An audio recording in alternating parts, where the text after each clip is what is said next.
Τι ακριβώς κάνει ένας φαρμακοποιός? Ένας φαρμακοποιός είναι αυτός ο οποίος ποιεί τα φάρμακα, δηλαδή κάνει φάρμακα. Φυσικά αυτό γινόταν τον παλιό καιρό, αν και τώρα φτιάχνουμε ορισμένα φάρμακα, όχι τόσο πολλά, τα περισσότερα πλέον είναι κατασκευασμένα στα εργοστάσια. Δίνουμε πλέον και φάρμακα στον ασθενή, στον πελάτη μας, προσφέρουμε και συμβουλές υγείας και ομορφιάς επίσης και lifestyle θα έλεγα. Έχει εξελιχθεί πάρα πολύ το επάγγελμα του φαρμακοποιού, ειδικά τώρα στην εποχή του κορονοϊού που κλείσαν όλα τα καταστήματα. Ένα κατάστημα το οποίο δεν έκλεισε ήταν το φαρμακείο, δηλαδή πραγματικά ήταν στην πρώτη γραμμή. Και εξυπηρετήσαμε τον πελάτη δίνοντας φάρμακα, όχι μόνο διαχειρός, αλλά με το ηλεκτρονικό φαρμακείο που έχουμε εξυπηρετούσαμε και πελάτες που είναι απομακρυσμένους. Και επειδή ήμασταν το πρώτο ηλεκτρονικό φαρμακείο στην Ελλάδα, είμαστε πολύ περήφανοι που κάναμε εμείς το Pharmacy for You, δηλαδή που ανοίξαμε αυτόν τον δρόμο. Δηλαδή που εξυπηρετήσαμε και βοηθήσαμε όχι μόνο τους πελάτες που ερχόντουσαν στο φαρμακείο, αλλά στους ανθρώπους οι οποίοι δεν μπορούσαν να έρθουν στο φαρμακείο. Πού εργάζεται ένας φαρμακοποιός? Ένας φαρμακοποιός μπορεί να έρθει στο χώρο εργασίας του, στο φαρμακείο του. Αλλά όχι μόνο. Οπουδήποτε υπάρχει ρεύμα και τηλέφωνο. Μέσω μιας οθόνης, μέσω του ίντερνετ, μπορεί να επιβλέψει τις πωλήσεις του, τη διαχείριση των προϊόντων του, τη διαχείριση των πελατών του. Είναι κάτι το οποίο έχει εξελιχθεί στο επάγγελμά μας και το οποίο είναι πραγματικά πολύ, θα έλεγα, ενδιαφέρον, διότι συνδυάζεται και με την τεχνολογία και με την αυξημένη ποιότητα παροχής υπηρεσιών προς έναν άνθρωπο ο οποίος έχει πραγματικά ανάγκη το φαρμακοποιό. Δηλαδή έχει ανάγκη το φάρμακό του, έχει ανάγκη, την ανάγκη για την υγεία του, για την ομορφιά του. Μπορείτε να περιγράψετε το ημερήσιο πρόγραμμα της εργασίας σας? Το φαρμακείο πλέον δεν είναι μια ρουτίνα. Κάθε μέρα πιστεύω ότι είναι εντελώς διαφορετική. Όχι μόνο κάθε μέρα είναι εντελώς διαφορετική, αλλά και κάθε μήνας είναι διαφορετικός. Και όχι μόνο κάθε μήνας είναι διαφορετικός, αλλά κάθε και εποχή είναι διαφορετική.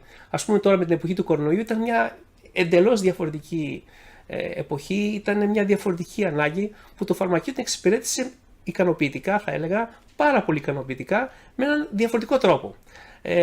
Έχουμε ξεφύγει πλέον ότι ο φαρμακοποιός ανοίγει την πόρτα του φαρμακείου του και φεύγει στο ωράριο. Αυτά πλέον δεν ισχύει σε ένα σύγχρονο φαρμακείο. Ένας σύγχρονος φαρμακοποιός είναι ένα φαρμακοποιός ο οποίος θέλει να είναι συνέχεια στο high-tech της τεχνολογίας, στα καινούργια δεδομένα της επιστήμης του, να πηγαίνει σε σεμινάρια, να πηγαίνει σε συνέδρια, να πηγαίνει σε εκθέσεις στο εξωτερικό.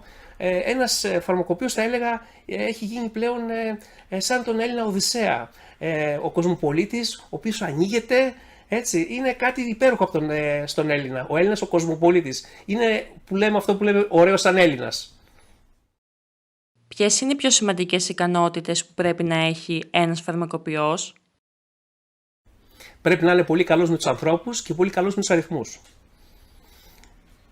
Τι εννοώ? Να είναι καλός με τον άνθρωπο, να μπορεί να είναι κοινωνικός, να νιώθει την ανάγκη,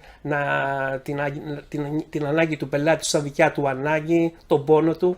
Όπως επίσης και ο αριθμός, να ξέρει πολλά καλά από αριθμούς, έτσι, έσοδα, έξοδα. Πολύ σημαντικό, γιατί δεν πρέπει να ξεχνάμε ότι το φαρμακείο είναι μια εμπορική επιχείρηση. Δηλαδή το δίπτυχο για μένα, μετά από 30 χρόνια, έχω καταλάβει ότι ένας φαρμακοποιός, όσο πιο καλός είναι στον άνθρωπο και στους αριθμούς, πιστεύω θα γίνει ένας πάρα πολύ καλός επαγγελματίας. Ποια είναι τα σημαντικότερα στοιχεία χαρακτήρα που πρέπει να έχει ένας φαρμακοποιός? Πάνω απ' όλα πρέπει να είναι ευσυνείδητος. Δηλαδή να γνωρίζει ότι αυτό που κάνει είναι ένα λειτουργήμα. Δίνει ένα φάρμακο σε έναν ασθενή. Και μετά στο πίσω μέρος το εμπορικό κομμάτι. Πολλές φορές κάπου μπερδευόμαστε κι εμείς οι φαρμακοποιοί από την ανάγκη της επιχείρησης, των εξόδων, των εσόδων, του ανταγωνισμού.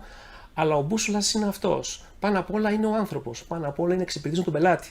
Και αν ο πελάτης μας είναι πολύ επιτυχημένος στην θεραπεία που του δώσουμε, θα ξανάρθει και θα μας δημιουργήσει και μεγαλύτερο κέρδος. Και φυσικά πάνω απ' όλα μια ηθική ικανοποίηση. Ότι πραγματικά έκανες κάτι πραγματικά σε έναν άνθρωπο, τον οποίο τον βοήθησες. Ποια ήταν η ακαδημαϊκή σας πορεία μέχρι να γίνετε φαρμακοποιός? Έδωσα μετά από το σχολείο, το Λύκειο, έδωσα Πανελλήνιες και μπήκα τέταρτος στη φαρμακευτική πατρών. Μετά έχω κάνει και 2 χρόνια μεταπτυχιακά πάνω στο ομοιοπαθητική. Θα έλεγα ότι όπως επίσης δεν ξέρω αν θεωρείται σαν μια εκπαίδευση αυτό, με βοήθησε πάρα πολύ στη διοίκηση και στην οργάνωση των φαρμάκων, ανθρώπων, πόρων κτλ.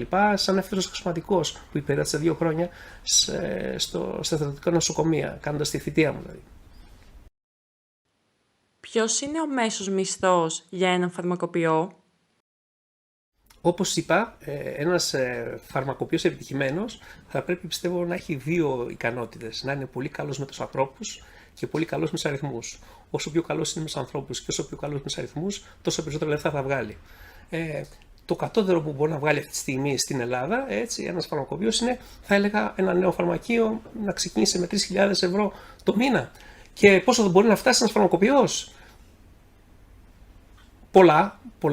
Πάρα πολλά εκατομμύρια.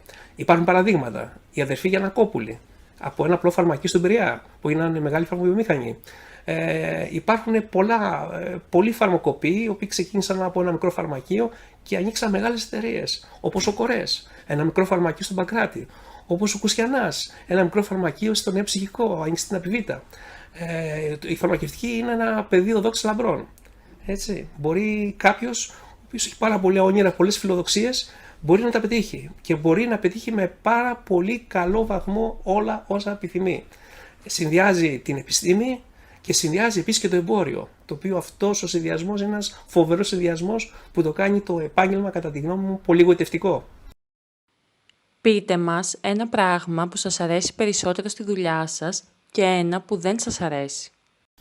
Ένα πράγμα το οποίο δεν μου αρέσει στο επάγγελμά μου είναι η διενυκτέρευση. Δεν θα ξεχάσω ποτέ μια διενυκτέρευση που έκανα με αλλαγή του χρόνου. Κάτσα μέσα στο φαρμακείο και όλος ο κόσμος ήταν στα σπίτια, στα μαγαζιά, διασκέδαζε και ο φαρμακοποιός ήταν εδώ και έκανε αλλαγή του χρόνου μέσα στο φαρμακείο.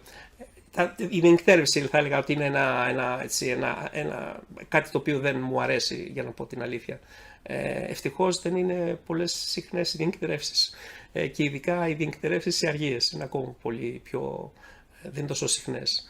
Ένα πράγμα που μου αρέσει στη δουλειά μου είναι ότι έρχεται κάποιος πελάτης μου, έχει κάποιο πρόβλημα, του δίνω ένα φάρμακο και τον βλέπω μετά από μια εβδομάδα και μου λέει «Άρε Παναγιώτη, έγινα μια χαρά, να είσαι καλά». Αυτό είναι κάτι το οποίο δεν μπορεί να αναπληρωθεί ούτε με χρήματα με τίποτα. Είναι μια μεγάλη ειδική ικανοποίηση. Σε κάνει περήφανο για αυτό που σπούδασες και για αυτό που κάνεις και για αυτό που προσφέρεις.